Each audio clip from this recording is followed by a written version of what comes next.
I'm national correspondent Kayla Gaskins in Washington. In the wake of President Trump's comments that the United States will be ramping up nuclear weapons testing, Russia is now drawing up its own plans for nuclear tests. International discussions around testing nuclear weapons sharply escalating. On Wednesday, Russian President Vladimir Putin ordering his government to prepare plans for nuclear weapons testing.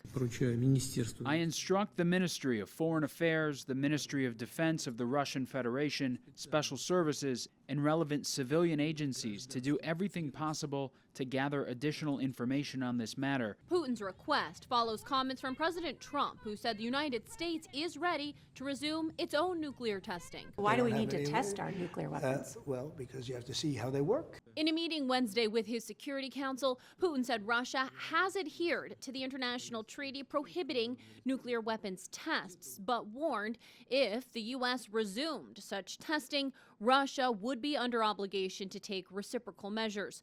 Putin's defense minister, meanwhile, sending forces and assets to a test site in northern Russia. We must accept our nuclear potential in readiness to inflict unacceptable damage on the enemy under any circumstances. Trump telling 60 Minutes Russia and China are already testing. We're the only country that doesn't test. Russia's testing nuclear weapons. My understanding and China's testing them too. You just don't know about it. The last time the U.S. detonated a nuclear device as part of a test was in 1992.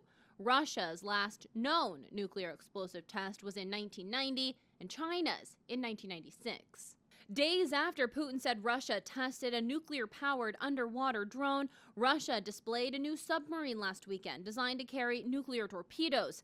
And early Wednesday, the U.S. successfully launched an unarmed test of the Minuteman III missile, part of the U.S. deterrent system meant to be launched only in response to a nuclear attack. Amid talk of resuming nuclear weapons tests, President Trump says he's spoken with Putin and China's President Xi about denuclearization. Trump says all three leaders are working on a plan. In Washington, I'm Kayla Gaskins.